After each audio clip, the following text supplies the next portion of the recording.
Like we're saying, so on the dos 50, dos 40 aos 50, faz só aquilo que sabes fazer bem.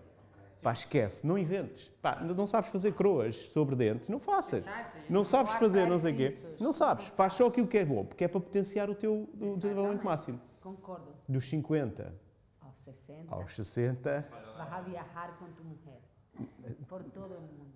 Também. Era isso que eu ia dizer de primeiro, mas depois disso eu ia dizer, cola-te aos gajos mais jovens, ou seja, que são os gajos que estão outra vez a começar nos 30. E quando tu te colares aos gajos mais novos, já não fazes basicamente nada, não é? Vais para lá, fazes umas coisitas e tal, e não sei o quê, aí é que eu vou ser um popstar. Exato. Claro, que é tipo quando vou por aí e tal, então o que é que tu achas? Mariana, pá, a vida vai-te ensinar que... Estás a ver? Aquelas moralidades da cena. Exato. Vou fazer o Millennials Bootcamp, vou chegar lá... Conta-me, pá, vem, chora comigo. O gajo vai começar a pôr aos 50.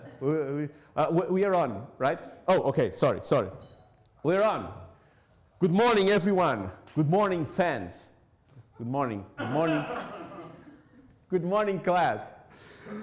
So, welcome to another edition of Would You Do? And today I'm going to start... You're okay? You okay, Darren? It's okay? No, it's the what would you do? Okay, I'm sorry. Sorry. Welcome to the What Would You Do edition number 3. Fine? Okay? Okay.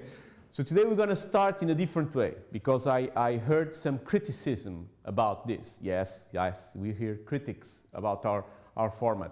They say, when I mean they, it's my kids and our marketing director, that I'm not a YouTuber, okay? I don't act like a YouTuber, you know, I just come here and act like a dentist. You know, the dentist that throw these things of teeth that no one cares. So I'm gonna act in the first minute like a YouTuber, okay? So join our channel. So join our channel. It's the IAD Academy on our YouTube, and subscribe and click subscribe. Because if you have any questions and if you like our page, then drop a like downstairs and follow us for the rest of your life, okay? That's it? See? Send this to my kids, okay? Send this to my kids, okay? So welcome to another edition of What Would You Do? So let's go to science. So this week we have again an implant dentistry case, oral rehabilitation with dental implants. So we send you on the Instagram these two clinical pictures and the radiographic pictures. And so the idea is that we have a man, male, 50-something years old, they want to rehabilitate the posterior area. And like the posterior area it is, we have the maxillary sinus. And this is always a dichotomy, what should you do in these type of situations. So medical history is okay, everything is okay, interoclusal space is okay. And so the possibilities were, should we do 2 short implants and move this number 7 to number 6? It's a very nice idea, and 10% of you voted on this situation here. It was not much, but you know, some of you would do this situation. Maybe these guys are married with orthodontists, I don't know, okay? But the majority of you guys went for the possibility of have a sinus elevation. I mean, 80% of you would do definitely a sinus elevation, but then the difference between the upper and lower was that you placed 2 or 3 implants. And this was a tie, more or less a tie. Some of you placed 2 implants, some of you placed 3 implants. And so this is the initial clinical situation that we have here, okay? Like I told you, nice interoclusal space. We have no loss of the vertical dimension, so everything was in place. So again, I start this webinar saying that there are lots of ways to get to Rome, okay? That doesn't mean that our clinical resolution of this case is the best one or is the one that you should do every time, because each clinic is different, each mindset is different, each patient is different. So there are a lot of ways to go to Rome or to Lisbon or to Paris or to Sweden, because you can go by train, by bus, by motorcycle, by car, by trottinetta, like Pedro doing every day, like trottinetta, bike, you can even go walking. So there are a lot of ways to get there, okay? So this doesn't mean that ours is the correct one. But so here is the clinical scenario. So the most of you say, okay, I would do option 1, I would go for the short implants in this side and then move the tooth to this side over here. Is this a clinical scenario that this is reasonable? I think yes, because remember that we are fighting against doing a sinus elevation. And I know every one of you do sinus elevation like, you know, like state-of-the-art techniques, but the reality is that whenever you enter the sinus, you are becoming with a higher morbidity than if you don't enter the sinus. So the question with this option is that you try to avoid a sinus elevation. So in my opinion, it's okay, because the patient is the only one that is interested in this therapy. And if I have a clinical scenario that has the same predictability and the same outcome than going with a sinus lift, in my mouse, I would go for this situation here, okay? But this situation here is a nice option, but you know, it has some things that we have to discuss clinically. First of all, you know, the majority of clinicians say, oh, no. Now I'm going to use short implant, because remember, I had 7 millimeters in one and 5 millimeters in the other. So this is our really short implants. And so the majority of the clinicians, at least that I know around the area, would say, no way. I'm not going with short implants because they're not predictable. And so the question is really, are short implants predictable? And when we make this question, if they are predictable, there's this only one way to go and to seek the truth. It's on Instagram.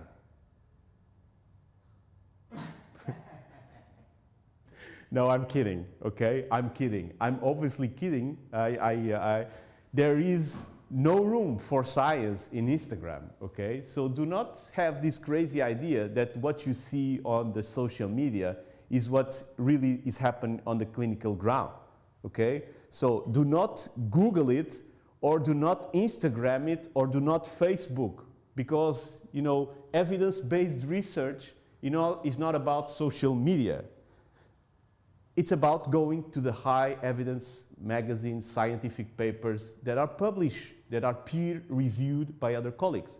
So you have to know your literature on this, and you go for your evidence pyramid from the higher systematic reviews to the clinical case reports.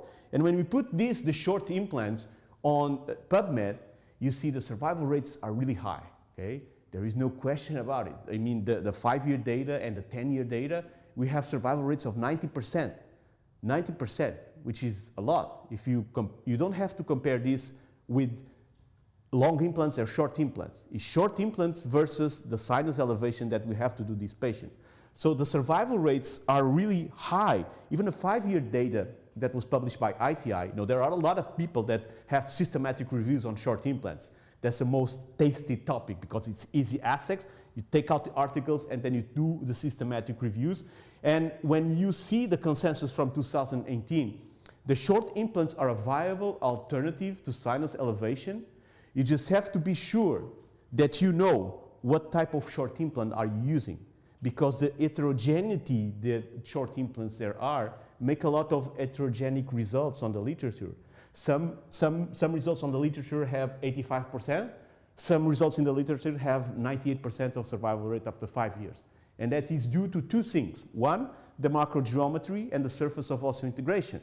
You have here two different implants that you have different surface of osseointegration, and therefore you have different bone-to-implant contact percentages. So it's a lot of different, it's a different concept, different macrogeometries. And the second is how is the dentist placing the short implants? The biology that is by placing a supracrestal, a crestal, or a subcrestal approach. Remember that you are talking about short implants, so you have short amount of bone in this area. So if you try to put a subcrestal implant on a 5mm ridge, then for sure you probably have to do a sinus lift just to put this implant. And it's a bad idea because you're losing bone-to-implant contact in this area here. If you put crestal, you start to see the position of the biological width 2mm apical, so you lose bone. But if you place a supracrestal approach, the microgap is away from the bone and the biological width is on the implant itself. So the marginal bone resorption on this implant here is probably less than these two over here. So it's the place and how you place the short implants and what type of short implants that you are placing that will interfere with the survival rates of these implants. And so in my hands, the short implants are working really, really, really good. And you ask, oh, it's in your hands. Is this valid? Yes, it's valid. Evidence-based research is about your clinical expertise also. Is knowing the literature, is talk with the patient, it's your clinical expertise.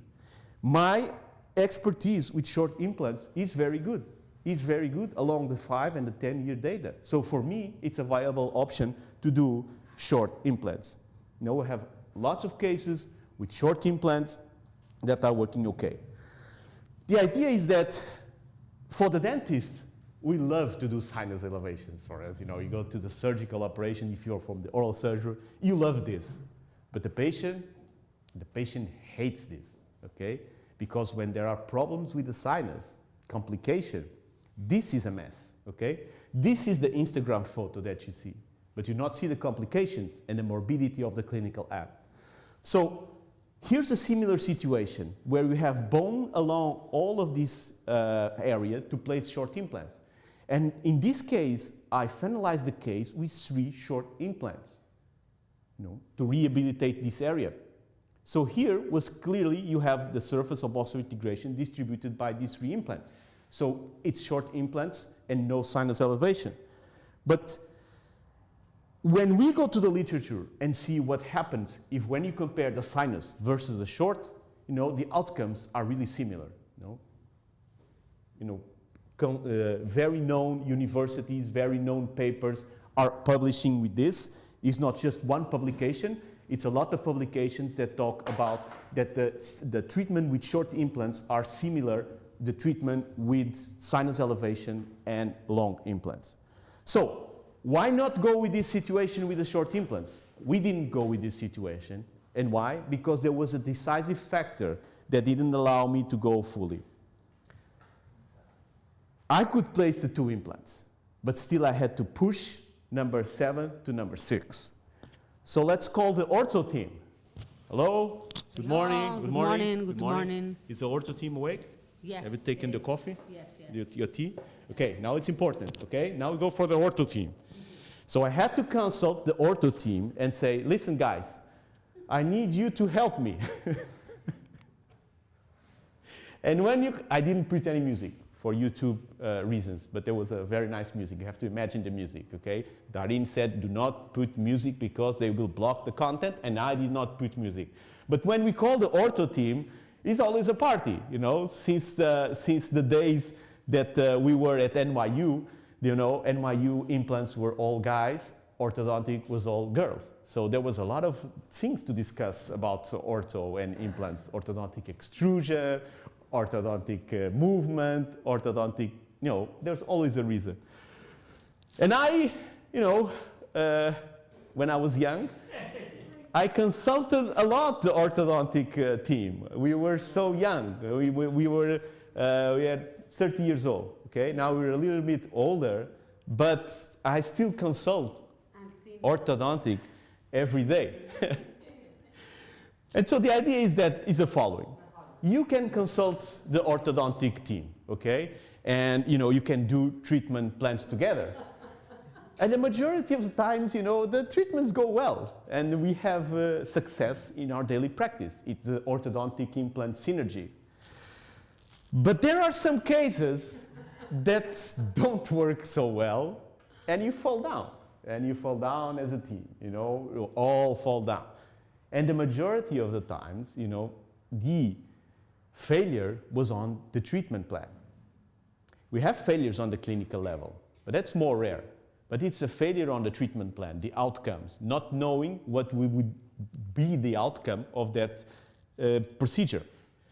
So what I was trying to ask the orthodontic team was, can you move number 17 to the number 16 area? And the answer was No. okay, you heard. When someone says no like this, you better try to solve your case surgically and not orthodontically. Okay, so what was the first reason that you said no? Because you don't have bone in front of the teeth. On the root. On the root. Right. There is no bone on the mesial of these tooth. Okay? And is this important? Yes. Of course. Of course. It is important for you? Very important. Okay, so it's important for you, João? Okay. So it's important for everyone that you spot the defect. Okay? And why is this important? And this you have to go to the literature. Because whenever you are pushing a tooth towards a ridge defect, watch out for that mesial root, because the probability of having external root resorption is very high. So by doing this treatment plan, you may creating a problem of survival of tooth number 17. So now imagine, you're increasing the treatment plan, increasing the costs of the treatment plan, and at the end, the patient will lose the tooth. So I love orthodontics, but I'm sorry, I have to go without you. And so for us, option 1, although the survival rate of the short implants was high, was completely left out because orthodontic cannot predictably move the tooth. Option 1.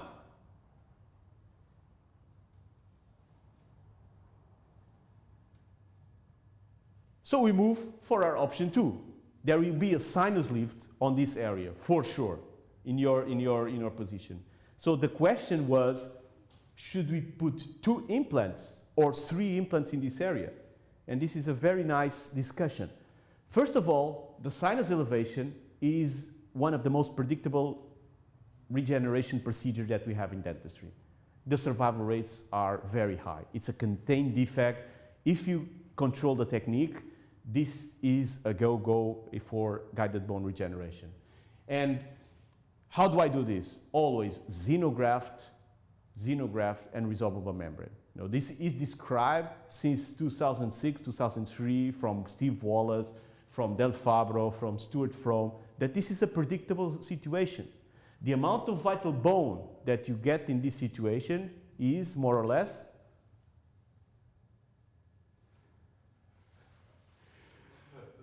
You didn't read the articles? Come on, man. I read the 14 articles yesterday. You didn't read the articles? You didn't read the articles? The amount of bone that you have in this situation is about 28 to 22%.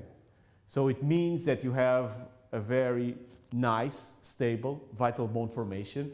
And this is important because the osseointegration process depends on the amount of vital bone. And so the idea is that at a certain point, everybody get crazy with this because you're not surgeon enough if you do not do a really difficult and complicated procedure like taking bone from one side, taking bone for the other side, do LPRF inside the sinus. There is no need for that. The statisticals are clear. It does not augment the vital bone procedure. So just do a sinus lift with a xenograft. Everything is invented. Do not complicate your situations. And so one of the things is the sinus elevation. The other thing is the amount of osseointegration percentage that we'll have on these implants in the sinus. And is this important? Yes, it's crucial for the decision to go with 2 or 3 because the vital bone formation in native bone is always higher than the vital bone formation of the sinus elevation. So that means that the bone to implant contact to vital bone is different around native bone and around a regenerated area. Because what you see on the X-ray, that's seeing very white, you know, it's about 60% of xenograft particles that are dead. Okay? This is very important for you to know when you're planning your implant. So we will have an implant that will be more or less 60% in native bone in this situation and more or less 30% on the sinus elevation. So this one I will really not care. But if you're going for a 2-implant bridge situation, remember that it's very different from native bone. The last implant will be almost all in regenerated bone. Okay? So this is an implant that, okay, you will integrate it, but it's very different from this one. And you can say, well, I place 2 implants, but I place one here, and I leave the distal in cantilever. Biomechanically, you want to add this is a good idea? Not a good idea. It's not a good idea. And the prosthodontic will laugh at this situation because it's not mechanical feasible to have a cantilever on number 6. That is one of the tooths that, you know, do really a mechanical load in this situation. So for me, it's a very nice idea to have 2 implants but in native bone to do a bridge, not on regenerated sinus. So how do we solve this situation? First of all, we said, Mariana, are we awake? Mariana, do your magic with the digital tools. So Mariana starts to produce and merging the DICOM files with the STLs. João does the diagnostic wax up. Come on, show me where are the premolars and the molars. And from there, I put on co-diagnostics and I start to plan my implants. So 3 implants in this situation from all the reasons for the bone to implant contact that we have here. So we plan this and we do 2 guides in one. One for the implants. It's a 2-supported guide that has an arm that goes and fits into the bone for me to mark my sinus elevation window. It's a technique that we use to speed up the procedure. And then we go. Then we print all of this, we check the fit of all of this stuff, and we started to prepare for our guided surgery. For our guided surgery, we see here the guide fitting on the teeth. We have the window. We mark our sinus elevation procedure and window. We had to make a small derivation towards the apical because I didn't have space for my instruments. So it's a digital limitation. We can talk about this on other webinar. But the idea is that we do the sinus elevation, we place a resorbable membrane, and then we start to place our implants fully guided. So you have 3 implants, supracrestal approach. These are the new implants, the TLX and T from Straumann. than the TLX, the standard one for the molar, the tulip one. So everyone has their emergency profile correct, molar and premolar. And then you see here implant position according to what we planned for the diagnostic wax up. So 3 implants for the bone to implant content reasons that we stated before. And so we finished the surgery like this. Okay, this is a time of stage 2. After almost 6 months of healing, the stage 2 was made, the provisional restorations were made, and you can see our starting point on the lower and your finishing points after the provisional restoration. So it's very important now that the prosthodontic starts to work the case and starts to finish it up the case. So you use the digital tools to set this position, and you see the wonderful emergency profile of the TLX supracrustal approach implant. It means that the micro gap is on the soft tissue. This you can take 1,500 times the abutment that the bone is not going anywhere, because this is a supracrustal approach. And for the oral hygienist to teach how to clean this is very important, because it depends not only of the cleansability tools that they have, but also on the prosthodontic finishing of the interproximal space of the crowns, which is very important. So here we always like to open these small windows so the patient can brush. This is a very important thing. The patient needs to brush all of these things. So we do a try-in with Pedro, we send them to the oral hygienist, we teach them how to floss the interproximal. We want these implants to be clean and maintained throughout their life. It's the only way that we can maintain the peri-implant tissues. And then we let the lab technician do their magic. You know, the interproximal, the color, the shade, everything has to match. And then see how we finish the situation, you know, with cleansability space. Do not put pink ceramic on the interproximal space. Please, do not put this. I mean, you can go and put pink ceramic on the crowns, but do not take this space away from cleansability. So we finish left, we finish right, and then this is the final X-ray. So this rationale to rehabilitate this area, in our case, our way to reach Rome was with the sinus elevation and with 3 implants supported rehabilitation. So this was really, really, really our option. So to get an answer for this quiz this time, we say that it was pretty tight between 2 and 3 implants, but we end up doing option number 3. So thank you very much. If you like the content, you can subscribe again, click like, because next week we are gonna have the pleasure of having the orthodontic team in the house to present another clinical case. To you, my friends that are on the other side of the screen, thank you very much and have a good day of work. And don't forget to Click like. to click like on our content. Thank you.